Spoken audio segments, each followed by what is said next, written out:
I'm sitting up straight. Right, good. We're recording. It's good to sit up straight when you're recording. I'm going to end up like this, so it's fine. No, I got told off for that as well. Oh dear. Right. Got told off for everything, Mama. So today we're here to talk about web design and layouts in particular, and we're looking at 30-year-old websites, very old. I'm almost 30, not quite, but very close, so almost old enough to remember. Different websites and sort of their layout and design parts of them, and how that's transferred through time to websites that you see now today. Some of these you're going to recognize. So let me share my screen. What should we look at first? I'm going to go with this because You've got some corkers. I think this is one that literally everyone will remember. So Amazon 1999. Goodness me. No, such a long time ago. My first purchase from Amazon was in 2000. What was it, a book? Yeah. Yeah. and some music, and I think a video game. Yeah, I seem to remember them just selling books at one point. Yeah, there was a huge amount of books. Yeah. Absolutely. I remember that too. That And- used to be our first port of call. Yeah. And they didn't used to sell in, it was US to begin with, wasn't it, only? It was. I thought it was .com, and they didn't have a UK version for a while. Yeah, so to be honest, the layout is not hugely different. It still looks like a mess.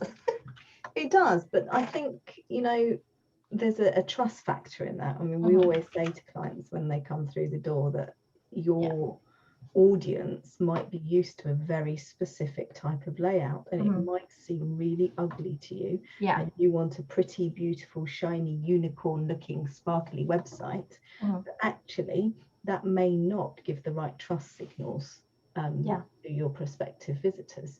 So, I mean, there are loads of things that you take away from this Amazon site, aren't there? You've got the bar at the top with your account, help, and the cart. Yeah. Every website has those there now. Yeah. And that's because that's where people look for them. So we quite often, we get asked, don't we, oh, couldn't we put that somewhere else? Well, no, it's not a great idea. It's got to go. You want to keep it simple, right? You don't want to make people have to think to Yeah. find stuff. It's sort of like not wanting to put your keys in the wrong place because you'll just have to search around for them for hours. You always put it in the same position. I think that's one of those things with those, like the cart and the search bar and all of that. Yeah. I think the one thing that has really changed about this, which is really obvious, is imagery. Yes. So actually, I'm going to bring mine up in with the with my recent browsing history shorts. You can thank Robin for that one. But yeah, it's very sort of image heavy. I think the difference is where you see all of this text and the content they've placed on the homepage here, or their welcome page at the time, is actually now in the main sort of body or the main pages, right? It's in the... It is. And that's where a lot of companies go wrong. Yeah. Because Amazon can afford to do that, right? Amazon have search tied up. They are by far the largest provider of this service in the Western world. Yeah. They compete and out-compete absolutely everyone on most things.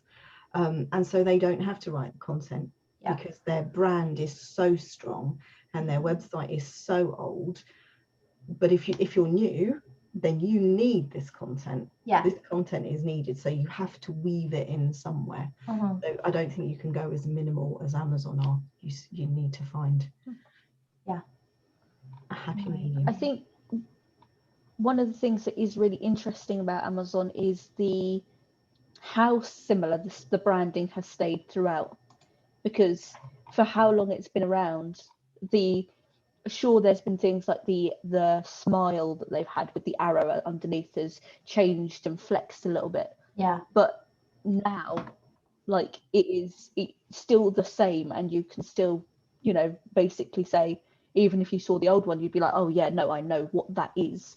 Yeah. And it's really strong throughout all of their work in terms of the colours they use as well. I mean, I now recognise a package with that arrow on regardless. Yeah, Yeah, you don't need to see the word Amazon, do you? Yeah. I mean, Nice. consistency is king. Oh my gosh, I had one of those phones. Oh my goodness. Yeah, actually. Everyone had one of those phones at one. Was that a Motorola? No. Yeah. Is it? Yeah. Before the Razor. Yeah, it's a Motorola. Oh, do you remember the Razor phones? Those were cool. Awesome. So yeah, even sort of a few years later, the layout is very similar, and today it's still the same sort of aspect. I mean, the sidebar, they've moved those around, so they're not quite as in your face anymore. They tidied them up, haven't they? Yeah. Yeah, they're hidden, right? They collapse so they're not in your face. Yeah. Chocolate You Gemma. can tell what I've been searching for on Amazon, just chocolate. But yeah, so it's just hidden up into the side now. It is still there, just in a different format, right? Yeah. So yeah. That's another question we get, isn't it? With hidden menus and hamburgers, to expand menus. Quite a lot of clients still say to us to this day,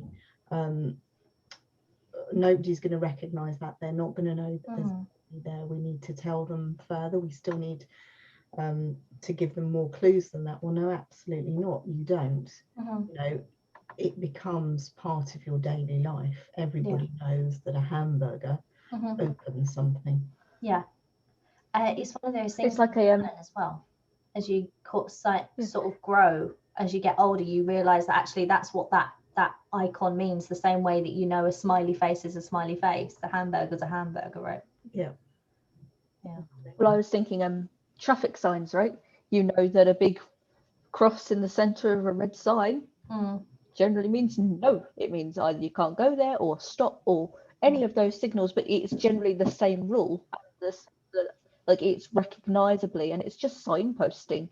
And you know, there are always outliers, people who might not know what it is, but that is no longer the common denominator. Yeah. Right? You are going to know what that means most of the time. Something interesting in terms of analytics, I guess. Is there a way that you would be able to tell if people weren't using those buttons on your website? You can track button usage to see if people are or if people aren't. Not always the most helpful things. I mean, analytics in some ways are getting less and less useful as time moves on because of privacy issues. We don't know what demographics people necessarily are. We don't know why or how they landed on the site because we don't know what keywords they used. But you can track buttons. Yeah. You can also, I mean, if you had nothing but a hamburger on the page and content, you could potentially work out, well, if somebody couldn't work out where to go, maybe they left immediately. Yeah. That might be one reason why you've got a high bounce rate. But I would be very surprised in this day very unlikely if that was the case. Yeah.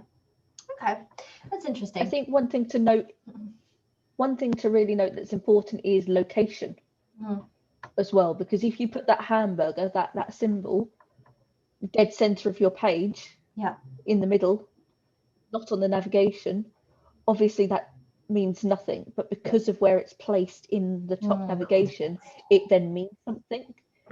So you know, it kind of, it has to follow through that you know that it's meant to do something because it's connected to something that already does something, right? Yeah. I think when you're looking at a navigation like this one, you're almost expecting there to be drop downs, like this one in particular is, but you almost expect these to be drop downs. But if you go along to the side, your eye will automatically find the one that will bring the drop down to you. I think that's interesting because a lot of websites do use the drop down navigation, and they've decided to do it as a sidebar. They did, and I think that's an interesting move because actually mega menus, which is the one where you get those big block drop downs, actually can be a bit confusing and a bit clunky and hard to use. So I like the fact that Amazon have adopted mobile first kind of technology to sort out the clutter that is their navigation, because they sell so many products in so many areas and there's just nowhere to put it. I think that's a great use of space. It is. I wonder whether their principles are the same within their app front storefront, because I use Kindle quite a lot, and trying to navigate that store is actually a lot more difficult than on your phone trying to use Amazon, their website. So I don't think they've transferred that quite as well as they could have. I totally agree. Their Audible app is a complete mess. If I use their desktop version of Audible, it's fine. If I buy the Audible version when I'm buying a book on desktop, it's fine. In fact, I've uninstalled the Amazon app on my phone because I hate the user experience. It really doesn't work for me. So I think, you know, there's still a lot that needs to be done in terms of mobile first and apps, but I think they've done a great job with their desktop site. No, I agree.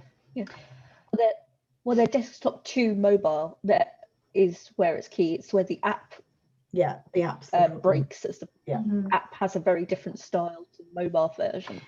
So that's where you have the issue. But you sort of expect it to be exactly the same, because you're so familiar with Amazon or Amazon's products, and you know, Amazon Prime Video and their Twitch and all of that stuff. Don't get me started on Amazon Prime Video. That's bad on desktop, let alone anywhere else. Navigating around that is, so the big companies don't always get it right, but what is good to see is how they've evolved over time. No, that's true. Shall we move? It's a good reminder that your website's never finished, right? No, you've always got to keep iterating. Over time. Let's have a look at Netflix. Now, Netflix is interesting because they switched their product.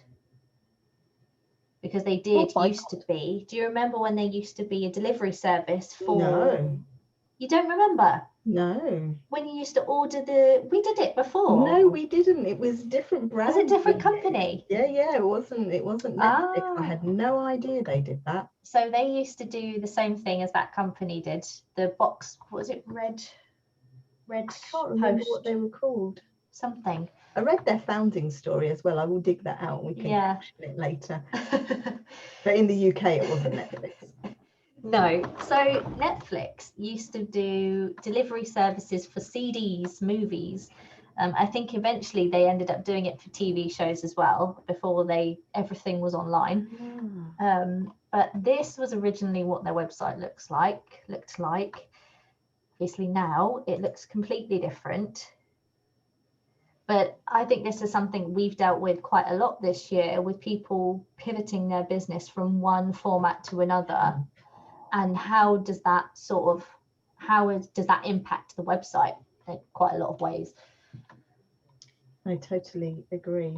But I think we discussed, I think on LinkedIn a couple of weeks ago, or this week, we discussed about web audits and why you need to look at things more holistically, because it's not just about whether you tick the boxes for SEO, whether you've ticked the boxes technically.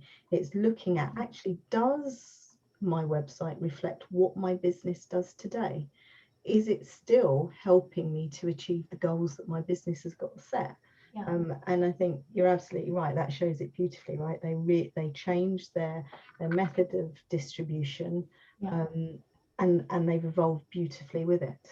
Yeah, they have. And I think it's impressive how Netflix, I feel, when you look at their homepage, has become the standard for what all of the video or the streaming platforms are doing. They're all doing boxes with videos with a little bit of text. Let me see if I can bring it up. But actually, I feel like they were the ones that led the way in doing that. And doing it well. I think they led the way because they were the first proper streaming service as well, right? They inspired people in that way, and there was no standard to hold it to originally. So they led the way, and it isn't a bad thing. It's just one of those things where because they were the first and they had an idea, and they basically taught people. It's like the alphabet. Absolutely. If you look at Hulu, it's practically identical, right? Even YouTube looks very similar. Twitch looks similar. They're all using the same format. The only one that bucks the trend for me is Now TV. I think they do a terrible job. Oh yes, I have a really bad time working my way around their site, but that's the same as Amazon Prime. Yeah, I have the same problem with Amazon Prime as I do with Now TV. yeah. Whereas when I'm on Hulu, I'm fine, HBO is fine, Netflix is fine. BBC iPlayer is another good one. You know, that's a public broadcasting service. Yeah. Even they've got their user experience pretty much right. Channel 4. Yeah, Channel 4 does very well too. They're another good one. Yeah. What I am interested to see is the midpoint. So you've shown us the very first one they did on the other tab. I'm interested to see, not quite when they reach this level, but that in between moment of where they were. I want to see how big the gap is. Work out what the date was where they sort of switched from. So this was still renting movies. Very different. Wow. Reminds me a little bit of so you know when you used to log into those browser games, like browser like fun games, it's sort of like that. Just sign up here now. They are going for the very classic here. They're going for the very classic welcome, how it works, browser selection, and then got that really big hero image with the benefits, not the features, but the benefits of what you'll get, and then a very, very clear call to action. This is what you need to do to get it. And lots of websites still fail to do that today. Yeah. And they've cleaned it up massively now. I mean, it's one beautiful box, isn't it, with a massive here, sign up for a free trial. But this is an interesting evolution. It is. Yeah. It's interesting to see where their brand started to become solid as well, because the 2002 version had no brand to speak of. It was literally just a written word, Netflix, with no design behind it, particularly, as far as I can tell. See, this is really interesting to see where it's really starting to come to that focal point of this is what's working. Yeah. And they've switched around. I mean, this is more content than anything, but they've switched from movies being their primary to TV being their primary. Yeah. And they also, at this point, aren't showing off any of what they're holding behind it. There's just showing the target audience, essentially families with young kids, and how you could possibly use this as through your PS3. Or that's interesting the way they've done that. The psychological trick, aren't they, of the child's kind of staring at the big blue button. It is meant to make you click it more. But actually, I think it's very clever now the way that they all put the variety of shows that they've got into that banner rather than doing this. Even I guess now half-naked mum in the background. Yeah, true. I think she's wearing leggings. Got leggings on, but it doesn't look great, does it? Quite unfortunate. That was a poor choice. We would Photoshop that one slightly so that she was wearing something a bit more. It's interesting with this one though that there aren't any shows displayed on the front page. And is that because is this 2013? Is that because in 2013 they were the only one? Possibly, yeah, possibly. And I don't know actually what level of TV shows and movies they had on, because now whenever you think of TV streaming or movie streaming, you automatically sort of go to Netflix as, I wonder if it's on Netflix. Whereas then it would have been, well, we just have TV shows and movies. Maybe some of them weren't that good. It was probably their slushy rom-coms that you love. I do. I have to hunt high and low for those these days. Amazon Prime's the one, if that's what you're looking for. Or Now TV. Now TV, yeah. Now TV's got some good stuff on it actually. Yeah. I think because terrible to use. Plays current TV. That's where the big difference of Netflix comes in as well, right? Is that they're trying to show like a broad range of everything and anything, whereas these littler ones are kind of what's on currently on the TV.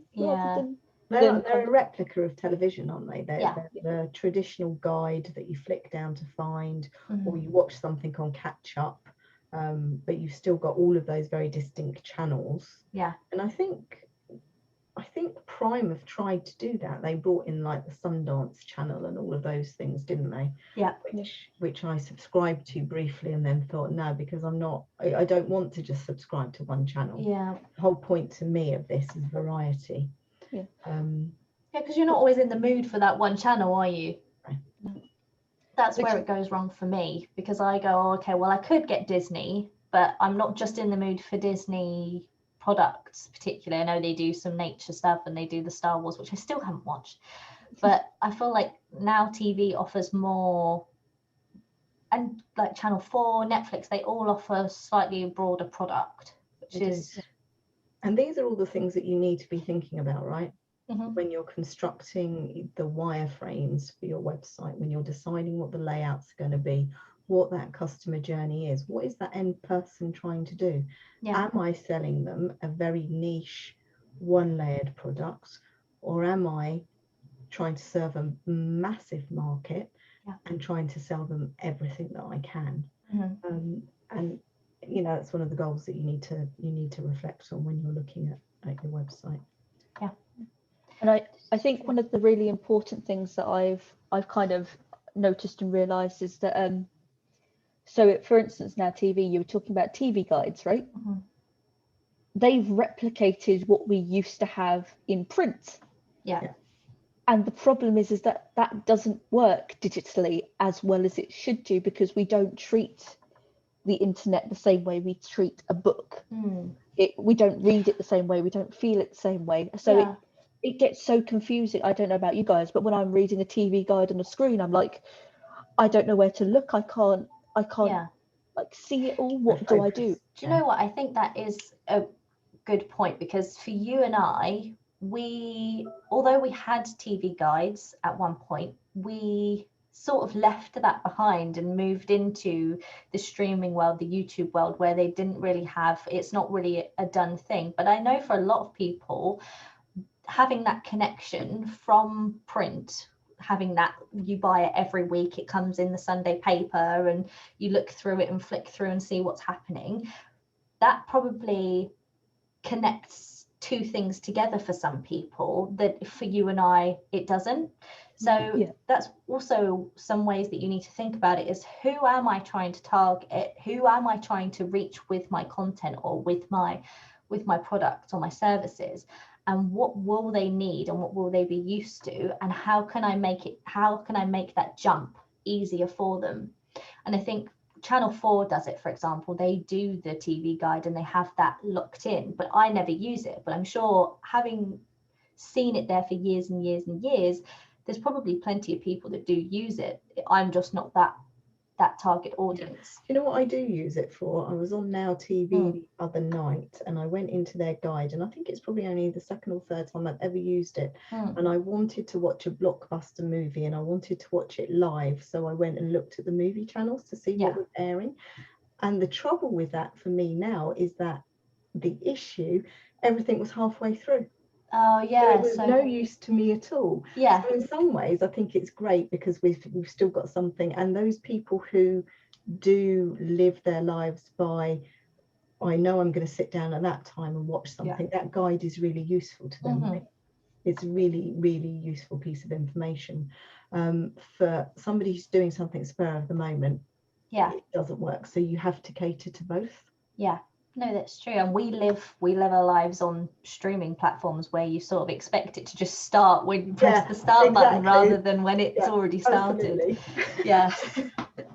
It's strange. I don't think any of us actually own a TV. So for us, TV is now I do own it. Oh, you do? But it is my third screen as well. Oh, okay. So it doesn't quite count. I don't watch TV on my TV. I only stream on my TV. Yeah, I'm watching you on a TV at the moment, but it's not used for TV. No.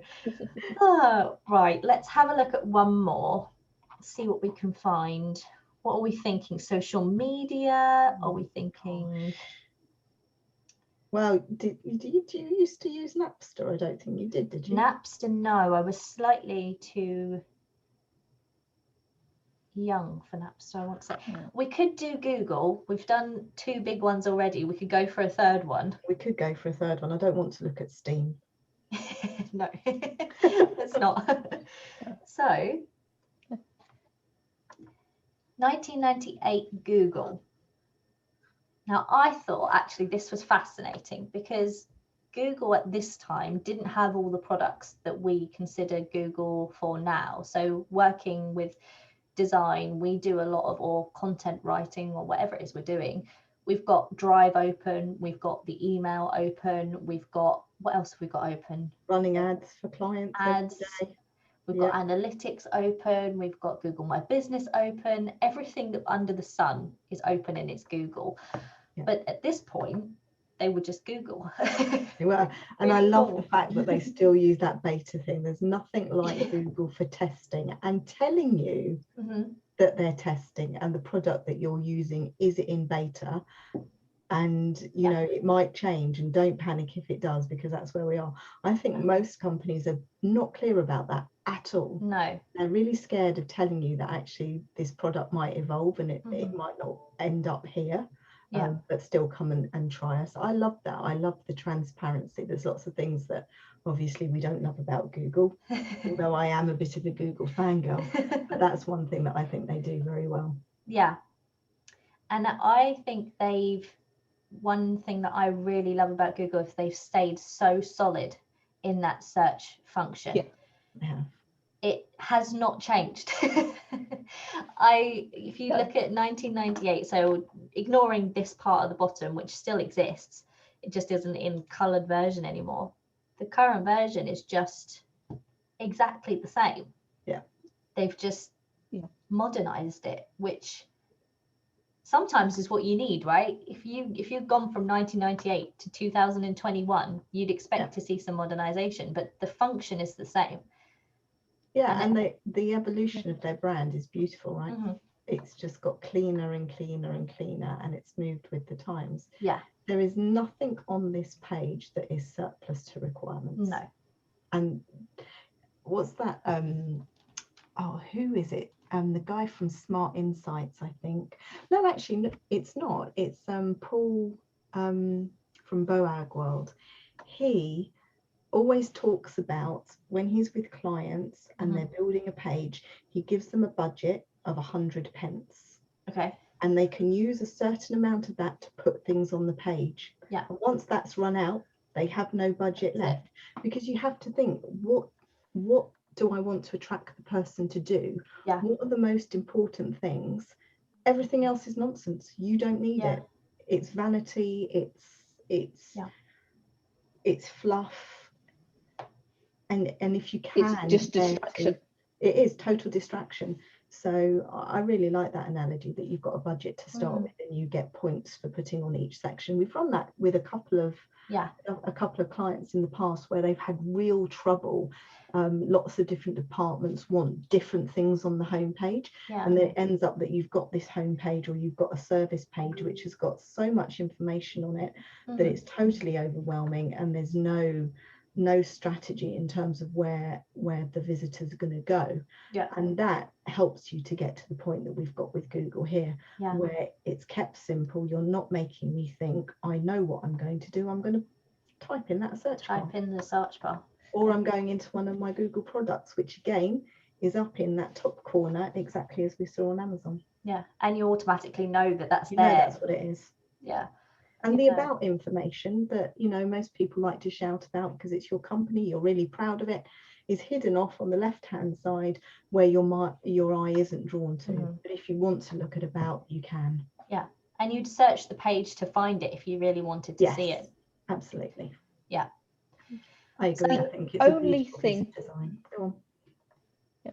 The only thing I think is maybe surplus in this, or not necessary.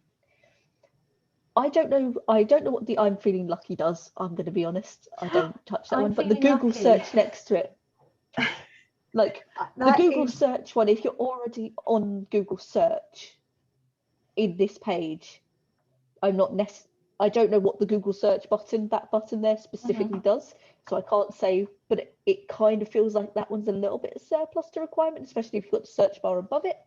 But generally speaking, yes, I agree with all of your points. I think the I'm feeling lucky is a hangover from their original website. It's a little bit of fun, a bit like the Google image. So you take your chances if you click the button. You get all sorts of results. And I think the Google search clickable button is probably there for people who don't realize that you can just type into the search bar and hit enter. Yeah. I think that's probably for that demographic, because you two are digital natives, aren't you? You were born playing video games on my lap. No. Technically 1993, no. Are you not? Really? No, I think Robin is on the cusp, but yeah, we were just before. Okay. Yeah. So almost. So yeah, there are still people. So, you know, I've got friends who work with Silver Surfers in the US who are still learning to use tablets, are still learning to use desktops and laptops. Yeah.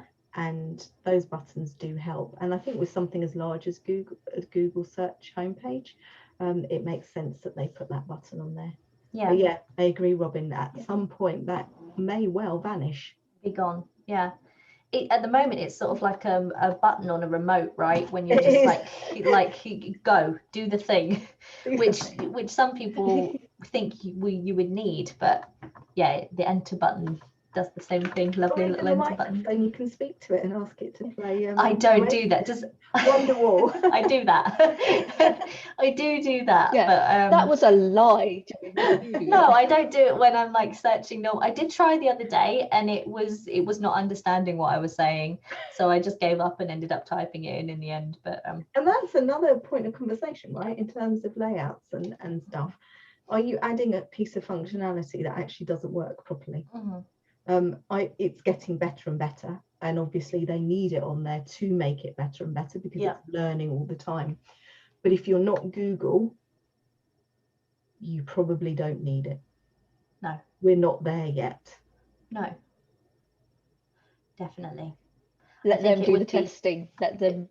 Absolutely. Yeah, it's a bit superfluous at the moment for your website if no one's going to be searching that way. So, but eventually we might be in a world where you just speak it into existence. Oh, that'd be cool. Google's in each corner of the room.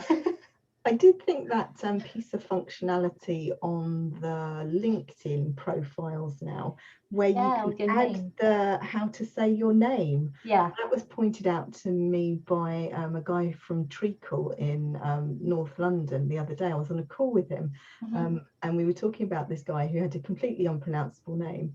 And he said, "Look at this. Isn't this amazing?" And I was like, wow, yeah. I mean, that is, you see, that's a helpful piece of functionality, and it fits into the design. It is, because I think it's something that you would automatically go to Google to try and pronounce. You would go, okay, how do I do this? But LinkedIn's gone, oh, well, you're probably going to do that. And it's something that for my name, I think is really handy as well. So I should do it. I haven't done it yet, but have you not? That's your next on your list. Yeah, I need to get Jim to tell me how to do it in Dutch so that I do it right. So actually going back to the calls to action, because we were talking about only having one thing on that homepage. So if you are a person who has multiple avenues or multiple services that you're selling and you're on your homepage, would it be worth picking one, or should you place them in order of importance on that page? Order of importance is always my preference, unless you're doing a splash page of some kind, that you're really pushing something and it's a gateway page into the main home page, so it literally comes down and it's there, and then you click and it will take you to the home page. You either go to that offer or you go to the home page. That works. But other than that, it's a pyramid order of preference, and there is a finite amount. You only have 100 pence to spend. Okay, how many calls to actions that? Well, it's as many as are needed, a bit like how much content you need to write. You write the amount of content that requires to be written. Yes, Google requires you to write X amount, but you don't need to write 1,200 words. You know, Google's minimum is 300 to 500. That's normally where it works. Yeah. But that's the same thing. You have to be sensible with these things. You've got 4 services. You've got one service you really want to sell. You put that as the featured service. You have the 3 under it. And then maybe, as you know, you have to think about different learning styles and different personality styles, because some people are going to want just the headline information, right? Yeah. So that's why you have pods generally at the top with the services. Yeah. And then you go into more in-depth information about process and about and potentially sending people to blog posts.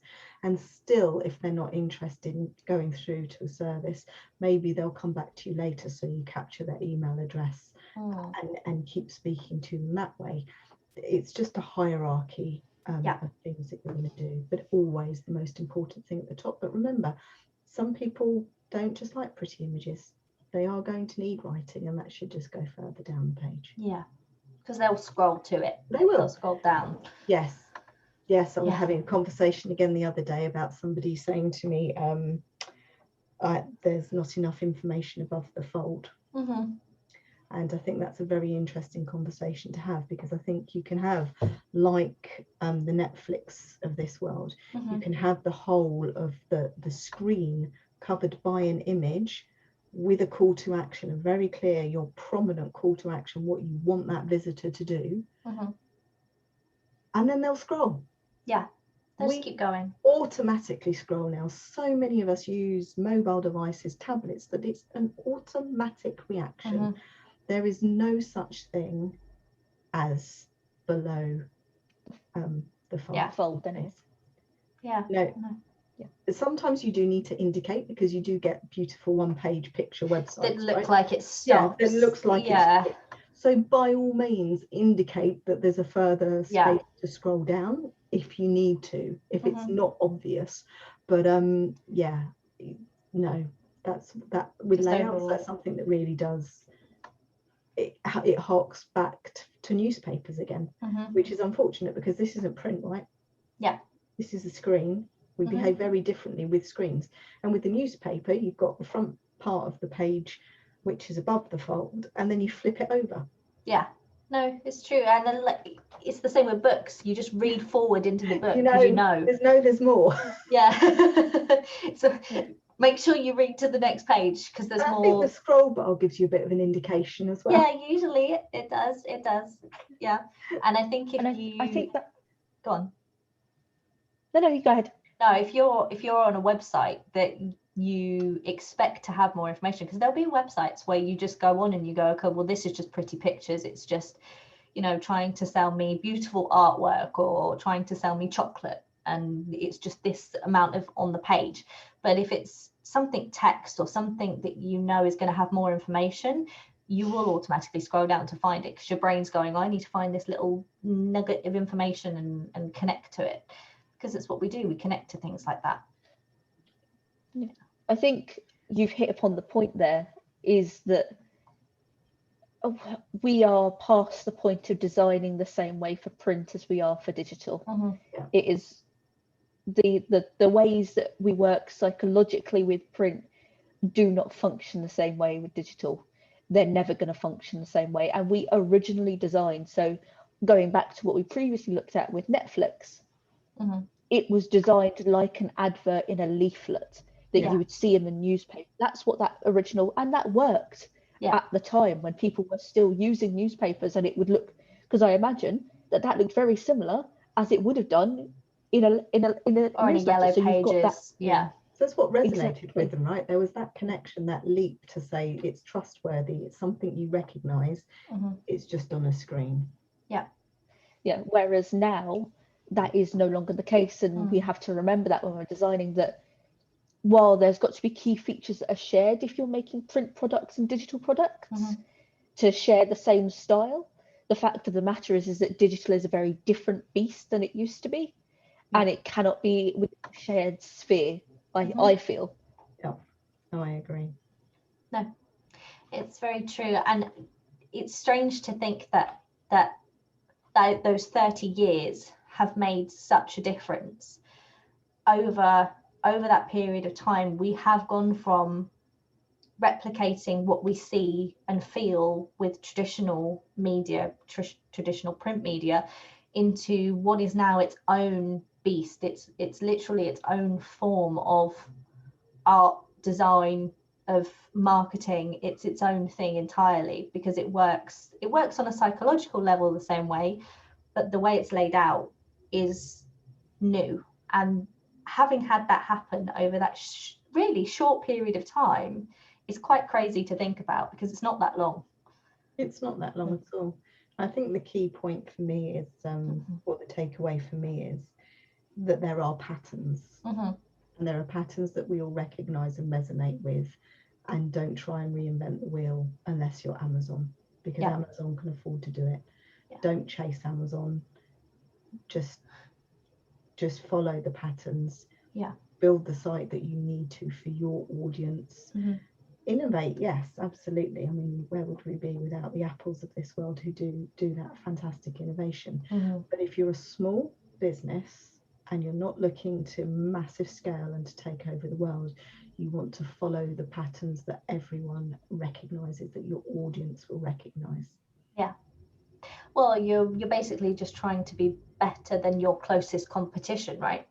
That's what you're trying to do. You're not trying to be more helpful, easier to use, clearer, more upfront, more trustworthy, all of those things that you do by using those patterns. It's true. Well, ladies, that has been a really exciting conversation. I think we should do it again because we only got through 3 websites, and I had a list of like as long as we are. MySpace was coming up, but I was going to say to you, what about MySpace? I know. Talking about never mind. Next time. It's coming up in the blog post that this video is going to be in. So you're probably in the blog post if you're seeing this. So I will add this to the blog post, and hopefully we'll see you again soon. Yes, see you. We're waving at the screen. You can't see us because we're still sharing. There we go. We're waving. Thank you. Bye. Bye.